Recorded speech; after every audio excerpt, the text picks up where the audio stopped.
Appreciation sponsor of the NFL, and the USAA is proud to invite you guys here to give you up close and personal your favorite athletes, Hall of Famers, legends. It's kind of our way to say thank you and show our appreciation to your service and sacrifice. So first, let's give yourselves a round of applause. Thank you so much for what you do for this country.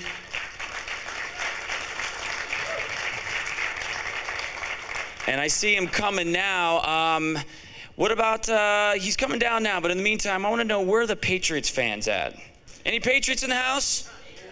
All right, Eagles, are you in the house? You know what? This is great. This is one of our big panels, and not because of the mere size, but we've got true, loyal Viking fans, as well as some 49ers, or some Packer fans. But these guys that are on stage tonight are, one of the biggest givers you'll ever meet. They do so much for the military and their community, and we're just honored to have them here. So remember, I told you guys have some questions later. We'll see when Clinton comes in, but I'm hoping to get him on stage too, just as a fan myself. My name is Brian Corsetti. I'm your host. I'm going to be hanging out with you guys today. I'm actually very honored myself, coming from a military family. So the military conversation is a big topic at dinner table. So I personally am honored to be here and want to say thank you as well. Is Jared back there? Oh, there he is. Jared, come on, get up on stage. Viking fans, give Jared a round of applause.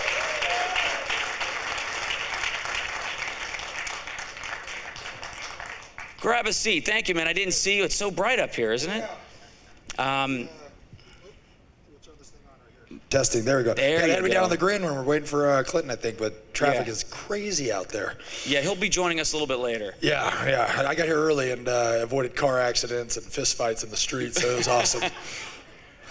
So tell us about your military background. I know you're doing a lot with the Marine Corps and your charity as well. So I come from a Marine Corps family. My grandfather served 23 years in the United States Marine Corps. My little brother just got out of the United States Marine Corps. My uncle was in the United States Marine Corps. My second cousin was in the United States Marine Corps. And then I had my other uncle that was in the Air Force for 34 years. So my whole family's military based. My dad played football, therefore I played football. And luckily it worked out for me, I guess. But you know, I was taught at a very young age that the true heroes of our country are those who allow us to do what we want to do. And that's all of you that have served this country and all of the men and women that continue to serve this country. So I was fortunate enough in 2009 to get to go on a USO tour to Iraq and Kuwait. And got to kind of see firsthand what everybody was doing. And when I came back, I knew I wanted to serve my country. Sat with some buddies. I had a buddy who was in the Army, and he told me about a gap in adaptive housing. And I figured the best way to serve my country was to serve those who serve us. And that's where we came up with Jared Allen's Homes for Wounded Warriors in 2009. We've completed 9 homes. We're building 8 homes right now, all across the United States for all branches of military. And so we're a little different, where we build homes specifically for the needs of that individual and their family, and then when we're done, we give it to them free and clear. So wow, that's awesome. Yeah, so we've been doing that now, and that's our that's our mission. We just keep plugging along. And you're the real home makeover. Oh, right. Ours. We're not moving buses, but we're trying to get them done as fast as we can. We have some great partners, and being able to do stuff with USAA and to give back and just to say thank you. That's what it's all about. And they're gracious enough to bring 2 of our recipients, or one of our recipients, Paul and Jen, happen to be Patriots fans. Works out great for them. Bring them out here for the Super Bowl. So just for me and my family, thank you to everyone who's served and every spouse and of a military veteran. I know it's as a football player, my wife has a lot to do with how I performed on the field. So I know it's just not the men and women serving; it's the men and women behind those that are serving as well. So thank you. And cool, man. Yeah, so let's talk about sports. You mentioned that and how you play and everything. Give us an example or an insight into your Super Bowl experience. I know these seats are kind of makes it awkward, doesn't it? My Super Bowl experience was, we lost, so that sucked. Goodness, I thought I was going to win in 2009 here in Minnesota. That didn't happen, so that sucked too. But no, it was cool. If I could do it again, I would enjoy the moment more. So I was so focused on it's just another game, it's just another game, week in routine. And I was like, I'm gonna celebrate my face off once we win. And then we lost, and then I was like, crap, I should have enjoyed this more. And I knew it was gonna be my last game, but it was nice for me to play in the Super Bowl back home in California where I grew up in the Bay Area. So yeah, I mean, minus losing, it was kind of a storybook ending. So, but you learned something. It's about staying in the moment, being present, right? Yeah, absolutely. You gotta embrace it, and I did. It was cool. But again, you always think you're gonna get the ring, and then they send you the championship ring, like the NFC championship ring, like that's gonna make you feel better. It's just a constant reminder that I lost. So that's always cool. You spent a lot of time in Minnesota. So, do you have any fun experiences that you had here? Oh yeah, that's why I came back. My heart will always be here in Minnesota. You know, obviously. Every team I played for, different aspects of my life. I never expected to play for 4 teams at all. You know, the good Lord brings you in different paths, right? But Minnesota was an amazing. I did the bulk of my work here. It's such an amazing experience, not only in my career but in my life. You know, my first child was born here, so it's probably the biggest thing. Met my wife when I was playing here, although I met her in Arizona. But you know, got married when I was here, had kids. You know, so that whole process of life is probably what you remember the most. But yeah, I mean, you got ice fishing. I learned how to ice fish here, which is awesome. But you'll learn there's two key ingredients to ice fishing. What's that? Your fishing gear, and then a cooler of beer. Because it's not the same. I don't get it. I've gone ice fishing without the cooler of beer, right? It's fun. But then you go ice fishing with your buddies with a cooler of beer, and it's like you fish like 10 times longer, catch more fish. I don't get it. Who ice fished this morning? You get any ice fishers? There's a couple of guys earlier that was showing me pictures of what they caught this morning. I mean, that's just, well, listen, what about some of the things that when you were a rookie, who were some of the guys that you looked up to? Oh, goodness.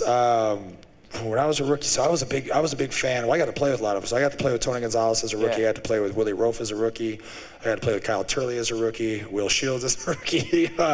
So, you know, a bunch of Hall of Famers. I got to play against, you know, Steve Hutchinson before I got to play with him as a rookie, who probably is going to go to the Hall of Fame tonight. So, you know what? The guys I looked up, those were kind of, I was more of an old school guy. I used to watch like 100 Toughest Men, like Don Beebe, huge fan of Don Beebe, right? Yeah. Steve Tasker, you know, special teams guru. Obviously, you know, every great pass rusher known to man. You got to love Derek Thomas. Trying to think. Mean Joe Green, just because he literally was meaner than everybody. I just read an article one time that Mean Joe Green as a rookie was like punking 10-year vets, and I was like, this dude is awesome. But yeah, I just gravitated towards those tough guys. Jack Lambert, I mean, anybody can play with a broken leg. Like, yeah. Hats off, you win. But yeah, so I was an old school. I admired all those old school guys. But then I got to play against Willie Rofe, I knew he was really good. And every single day he reminded me he was this much better than me because he used to beat the living crap out of me every day. But he helped me become a decent player. That's cool, man. That's cool. So out of your whole NFL career, is there one thing that you can say you've learned or you can take away from that? Oh yeah. I mean, there's tons of stuff, but like yeah, if you were to say one thing, I tell people all the time. So in the NFL, right, all things are pretty much talent. Is everybody's got talent, everybody's fast, everybody's strong, all that stuff. So it's the things that you can control, right? So I can control my conditioning, I can control how much I study, and I control my heart and how much I want it. So for me, you know, everybody always asks, how are you better than everybody else? I'm like, well, I really wasn't. I was just willing to do more to get my job done than you were. And I think that's in anything in life. If you're willing to work, you're going to get out of it what you put into it. And so that's what I always take away from it. It's what I tell my kids. It's what I tell young kids. You know, everybody thinks there's this magical formula for getting somewhere, and it's not. It's just work. The harder you try, the luckier you are. Yeah, the harder exactly. You know, you create your own opportunities. You take advantage of them when they come around. I mean, don't get me wrong. I'm living on borrowed time over here, being 6'6". Thank you, Lord. But other than that, you got to put your nose to the grindstone. You got to work. Wow, that's great. Anybody got a question in the audience? You, sir, stand up. Let me hear what you got. Say it out loud. I'm going to repeat it because we're live. No, you're an avid hunter. Best hunting story. Best hunting story. Oh, goodness. So probably my worst, I was up in Capsicasing, Ontario, hunting wolves. And for some reason, we thought we were smarter than the wolves. And I burrowed into a snow ditch for 7 hours at like minus 54 degrees Celsius. And I think it's like minus, I don't remember where they meet at. It's like really close to that though. It was really miserable. And the lady from Cabela's told me that my 2,000 gram thin slit boots were going to be amazing.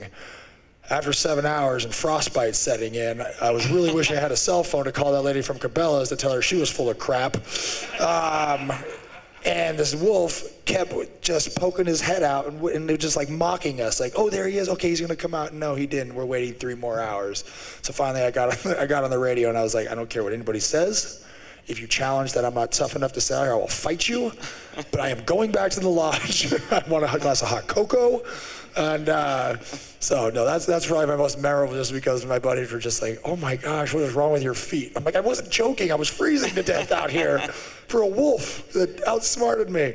But I really got into predator hunting. So predator hunting is cool because it kind of gives you there's a slight chance that you might get mauled, which throws a little added curveball to it. You feel like a man when you're done with that one too, like just predator hunting. Yeah, absolutely, absolutely. And so it is. I got a bear up in northern Idaho years ago, and although now that I had kids, like my wife's not more keen on me predator hunting. She's like, don't you want to like go upland bird hunting or something? But yeah, so I was in Idaho. We shot a bear up there, and my guide, he was just like, all right, we gotta go. I'm like, what are you talking about? He's like, we have grizzlies. I'm like, yeah, I know there's grizzlies. Like, no, you're not. He's like, there's a ton of grizzlies up here, and they come to gunfire. And I didn't know that. I was like, okay. And so most animals run from gunfire. Grizzly bears come to gunfire because they know that there's food. So I literally had to tie this like 300-pound bear to my waist with a rope, and we were running down the mountain. Oh, you're kidding. Me and my buddy, yeah, idiot. I fell like 6 times. I wasn't athletic at all. I was freaking out. I'm pretty sure the guide was completely lying, and he just wanted to see me run and fall down the hill. It's good practice. I mean, I thought, looking back, it's really funny. I would have done the same thing. So. Another question in the audience? You, sir, or ma'am, I can't see, sir. Who's the toughest offensive lineman you've ever played against? Hands down, Willie Roaf. There's a lot. I mean, here's the other reason. Like, I feel like today some of these defensive ends have have it easy. I literally had to face like 6 Hall of Famers my entire first half of my career. I had to play with Willie Roaf. I had to play against Walter Jones. I had to play against Orlando Pace. I had to play against Jonathan Ogden. I had to play against Willie Anderson. That's just the ones at the top of my head. But Willie Roaf is hands down the best offensive lineman I ever played against. And like I said, I went against her practice, and I'll tell you why. So my rookie year, we're doing like a half line drill, and I hit Willie as hard as I hit Willie as hard as I can, knock his head back, lock him out.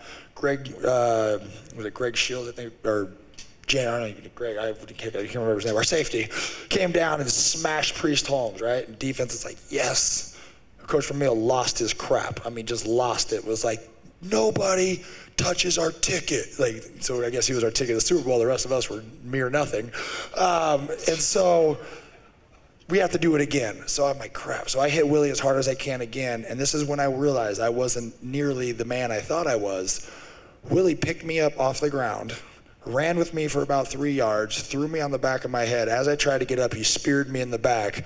And I realized, oh, the first play, he let me win. Okay, this is how this works. Wow. So this is how this works. So yes, hands down, greatest player I've ever played against. Another question, you in the back. Mr. Allen, thank you for being with us today. Oh, thank you. And God bless your family for the service to the United States. God bless you as well. No, you guys are the real heroes. Honestly, thank you. We, of course, all of us have enjoyed watch you play for the Vikings. I was wondering, your signature move when you would sack someone would be to tie them up. Is that something that you actually did? Did you calf rope? Yes, I did. So I grew up on a horse ranch, so I know it's kind of an oxymoron being a cowboy from California, right? But believe it or not, half the state is like completely, agricultural and rural, and unfortunately we have San Jose, San Francisco, LA, San Diego to ruin it for us, right?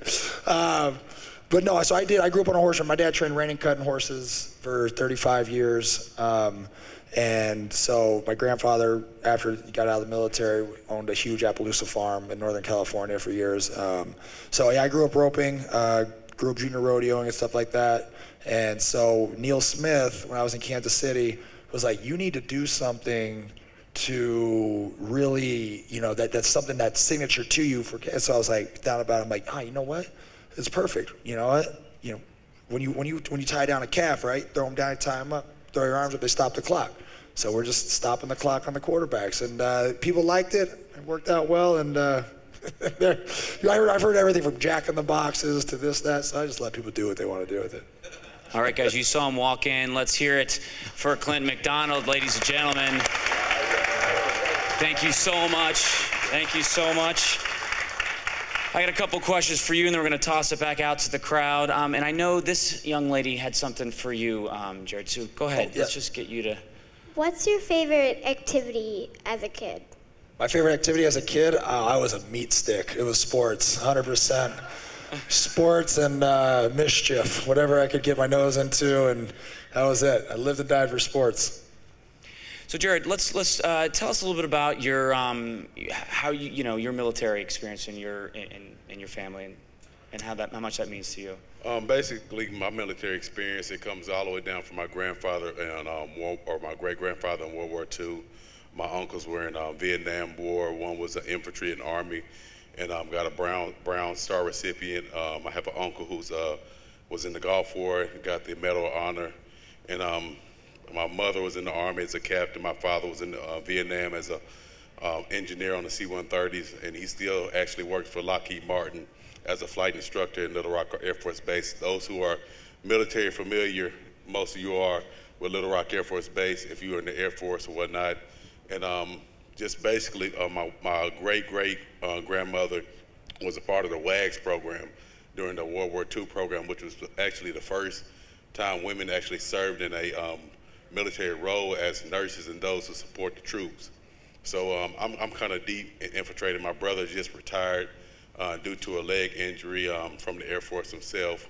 And my brother-in-law just got back from his 8th tour over in Afghanistan, and he's retiring. He's retiring this year, so he'll be at the game on Sunday. So I'm pretty much blood in and blood out in a sense for the military, and my appreciation runs very deep because, you know, we sometimes don't embody how important the role that you all play really is. Like I said, my brother-in-law's been married for the whole 8 years of his tour and had children when he came home and didn't have a chance to really be a father in that role in his household. And when he came home, it's one of the things he's taken a deep sigh of relaxation, and his mindset is just to reset everything that's going on. And wanted to be that father in his household, wanted to be the father and the husband to my sister. And I took a step back and had to look at his life and say, man, I don't know if I can get married and then still go on tour, have children, and keep on going overseas, and still want to be that man in my household that raised my son, at a young age, and now he's in high school with my brother-in-law, so my nephew, playing football, playing sports, and his father's not there to support him. And those of you who have sons and you've been deployed before, you might know a little bit about when your son is, playing sports or wrestling or even in the neighborhood doing things, and he doesn't have the support in his mind and his physical body to say, my dad, my dad, my dad. He just sees, my dad is in the military and he's doing great things. So my gratitude to you all is very high, and very respectful to you all. That's well said. So this might be the obvious, but tell me, how did that background help you as an NFL player? Not just as an NFL player, just my whole life, just seeing my dad, come from work on the Lockheed Martin on the Air Force Base and come home and still work a second job doing construction, which I did with him when I started at 8 years old. And the things that he would teach me when we were doing the construction, so far as whether it be demolition or add on to a house or building decks and things of that such, was the principles so far as discipline, character. When you're working, don't let anybody outwork you. Don't ever sit on the job. Don't let your boss see you just relaxing on the job when it's time to work. He told me, to be smart and not to just settle to do construction. And it was one time in the summer that we were roofing the house, and my older brother was carrying 2 bales of shingles at 10 years old on each side. And those who know about construction, a bale of shingles is 60 pounds. So he's carrying double load on each shoulder going up the ladder. And I'm a younger guy. I was a year and a half younger than my brother. And my dad started hollering at me, get them shingles up here, let's go, it's hot. So, he embodied to us that if you don't want to do this kind of work, go to school. And even if you have this as an interest, you know, go to school and learn how to be the boss of what you're doing. You know, he always set a standard that was high for us. I remember playing in high school and may not have seen him at my games, but know my dad would support me by the way that he worked, how hard he worked. And it just always touched me when the planes flew over during an NFL game. And it put me in the mindset of, you know, that's what helped support my family when I was young. That's what helped put food on the table. That's what helped my dad, you know, learn those principles when he was young. Well said, man. Couldn't say it any better. I'm going to switch things up a little bit. And then we're going to get out and do some more audience questions, but I got one more for you. You were on the New York Times a while back. I mean, on the cover, how was that? Like, what was your mindset? I mean, you're a humble guy, you know, but so tell us about that moment. He might be referring to 2013 when Yes. I played for the Seattle Seahawks and we beat the Denver Broncos and Peyton Manning in the Super Bowl 48. And they had me on the cover hitting Peyton Manning as rushing the passer. And when I seen it, you know, first I kind of smiled and smirked at it because this is the New York Times. This is a big deal. But then I thought back and I sat back. I said, this is just a part of my journey. You know, no different than, you know, as a soldier or a military personnel, when you get awarded a medal, that's just for the moment. That Super Bowl ring is just for that moment. You know, you got a lot more juice left in you, not just on the field, but in life, period, that people look up to you just because you carry that title either as a champion or you have the platform as an NFL player. And Coach Kenny Norton Jr. was one of my coaches on the staff. And we got back on the plane after the Super Bowl, and he said, what's going on, champ? And he was talking to a few of us that were on the plane. And he said, the responsibility of a champ is greater than what you think. And it kind of hit us right then and there. We knew what he was talking about. He was talking about being a role model and being somebody that doesn't look at us and say, you know, we're champs and they can do whatever they want to do. They have a responsibility in their community. They have a responsibility among their teammates. They have a responsibility within their home to be the man that God has called us to be. Amen, amen. Okay, any other questions? You, little one. How did your coaches help you in your career? Can you repeat that? How important were your coaches to you in your career? Oh, my coaches? I mean, they're very important. Now, good coaches are very important. Bad coaches, not so important. No, I've been blessed with really good coaches since I was little. My dad started coaching me when I was young, but I got lucky throughout my career. From high school, in high school I always had college coaches, and then in college I always had, you know, pro coaches, and then I got blessed with a great coach in Kansas City who really taught me, you know, the fundamentals of how my body works and technique, and and then when I came here to Minnesota, I had Coach Dunbar, one of my favorite coaches. So I've always had great coaches. Now, a bad coach can really mess you up because when you don't see eye to eye, it's hard to, yeah, coach, I got you. I'm gonna go do it this way. That's been successful for a long time. Good coaches are very important, and to be coachable is very important. But knowing when a coach is wrong is also very important. So don't be afraid to stand up for what you believe is right and explain why. Did you want to chime in on that too? I'll chime in a little bit. You know, this guy right here is one of the guys I looked up to and watched a lot as a defensive lineman. Him starting out in Kansas City and him moving to Minnesota, playing beside the Williams twins. Kevin, yeah, Big Kevin and Big Pat. You know, and he's right about what he said. And Bill Belichick had an interview on MSNBC a while back, and he said good players cannot overcome bad coaching. So to answer your question, you know, your coaches are very pivotal to you as a young athlete, and it's very pivotal for, like you said, to be coachable, you know, and even to be respectful. But at the same time, this man is a great person. He's probably going to go into the Hall of Fame because he believed in himself when his coaches didn't believe in him at certain points in times in his life, I'm sure, because you can't get the kind of accolades that this man has if you don't believe in your ability to get the things done. So also, good coaching and bad coaching, regardless, be respectful to your authority figures, but at the same time, know that you have the confidence and you have the God-given ability to go out there and execute the job that you need to do. Awesome, awesome, well said. You, sir. Jared and Clint, I just want to say, first of all, thank you for kind of giving back to us, and we all just really appreciate you guys kind of doing this for us. Now, Jared, me and my best friend graduated with John Carlson, who you played, and I remember watching a highlight. I think you were mic'd up, and he was playing tight end for the Seahawks And I at was the time. choking him out. And you were talking some good trash, and and then I talked to Johnny a little bit about it. But what's the best thing you've said to a player, and then what's the best trash talking a player has said to you? I can't repeat it. My trash talking game went down after 2008 because I quit cussing in 2008, and so it was hard. It was a lot harder to express what I wanted to express.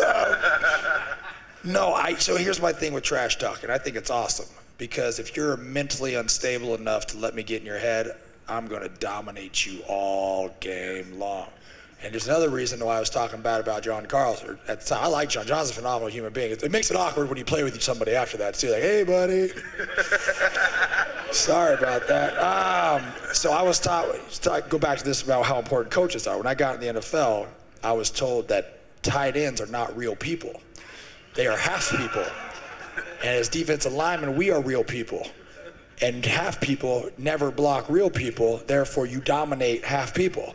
And so I had that mentality, and we used to, when the league used to be awesome and tough, and you could grab people by their face masks and stuff like that, we had a rule, you had to get your hands inside, right? Inside hand position wins, but we always went for the inside number. And the convenient part about that was, if you go for the inside of the numbers and you miss, you hit them in the throat. So, and if anybody's been hit in the throat, you know it doesn't feel good to get in the throat. So we developed this habit that you just can't get blocked. And I think the play before that, John tried to block me. And John's an extra guy. Like John will, you have position on him, and he doesn't stop, which I love, right? He doesn't stop working. And so I had to remind him that you're a half person. And when I get my hands inside your throat, it's not going to be good for you. And unfortunately, it was on TV. But it's all good now. We're That's cool. awesome. Hey, I wanted to ask you earlier, I was talking to some rookies on the other panels, and they said that rookie hazing is no longer a thing, but is that back in the day? They always said back in the day. Back in the day was awesome. I'm telling you, I'm sorry, what year did you come in? 2009. 9, oh goodness, yeah. You guys missed the whole gamut. Like I was OCB. Yeah, the pendulum was starting to shift, right? Right around that time, 2010 probably really started to shift. But yeah, there used to be pecking orders in the locker room, right? Kind of like military, like, you know what I mean? You just knew your role. And part of being hazed was mean you got brought into the brotherhood, right? And so you dealt with it, and you did what you had to do. I used to have to drive 45 minutes out of the way before I could get on the plane in Kansas City to get chicken for the defensive line and whoever wanted it. And then they would check my receipt before they let me get on the plane to make sure it came from this KFC because they said that KFC was better. It's a load of crap. KFC is KFC. Yeah. I had to leave my house 3 hours early before the play. Everybody else get to go home and shower. I had to leave this facility. And I'm like, goodness, I was a 4th round pick and we had a 2nd round pick. And I'm like, this guy's making twice as much money as me. Send him. You just did what you had to do. One guy didn't get the turkeys like he was supposed to. His clothes got froze outside. But what happened? It makes for a team unit, right? Because then you're going to do it to the next guys. And then all of a sudden they came in. These kids can't get hazed anymore.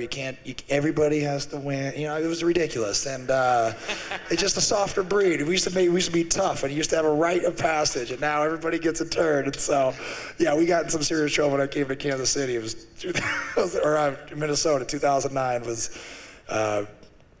Brad was cool. Brad was just like, listen, don't want to see it, don't want to hear about it. Yeah, no problem. Cool, Brad, I got you. Coach Frazier didn't think it was as funny as we did when we taped a kid up to the goalpost and hit him in the face with baby powder. And Gatorade, he was yelling at me, and I was like, Coach, really? I'm not trying to be, I say I fooled everybody year in and year out. That's how, you know. But this kid was a walk-on from Boise State, and he didn't want to sing his fight song. You have Kevin Williams, Pat Williams, and myself. The worst guy in our room was, Ray, who was getting 8 sacks a year and like 40 tackles, right? And this kid wasn't going to sing his fight song. And then Frazier's like going to yell at me. I was like, really, you're going to yell at your all pros? And this kid who's not making the team, you care about him? So we hit him with some extra baby powder. But yeah, hazing, they should bring it back. Come on, bring it back. Toughen everybody up. That's awesome. You over here. Again, thank you for doing this for us. My question is for Clinton. I just wanted to know what you were kind of thinking when Jameis ate that W. I don't eat W's. I don't eat L's. I'm on a new diet now. So my wife cooks all my food. But for him, if he likes to eat W's or L's or whatever he likes to eat, more power to him. Jameis Winston, he's a good guy. He's young. He's maturing. He's understanding what the league is about. And to kind of harp on what Jared was saying, the hazing part was not to belittle a guy. It wasn't to make him feel awkward or make him feel bad. It was to get him to understand that everybody that were in these shoes that you're in now had to go through this rite of passage. Yeah. And the reason why I say that, and old CBA, is because I came in under Marvin Lewis. And Marvin Lewis and the team we had, Bobby Williams, Balls, Tank Johnson, Domatal Peko, these guys were old vets. So when the ruling came out, don't haze in this, these guys didn't hear that. They didn't get the memo. So I seen guys getting thrown in the cold tub by 6'5", 350-pound offensive linemen. And that's when the locker room was very united, because it wasn't defense over here, wasn't offense over here.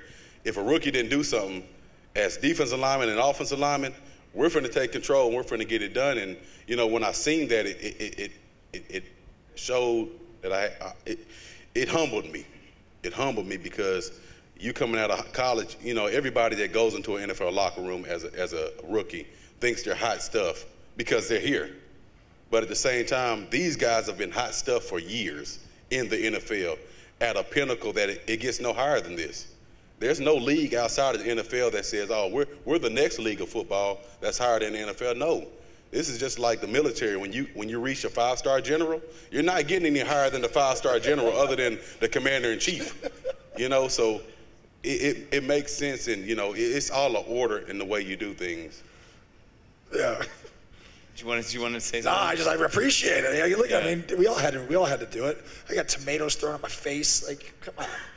Yeah, these kids these days, they crack. Do you have a hazing moment that, like, the one that just sticks out? Like you named off a lot of them. So well, for me personally, we had a rookie. Everybody has a rookie show. They even cut out our rookie shows from training camp because it made people feel nervous. Like, are you kidding me?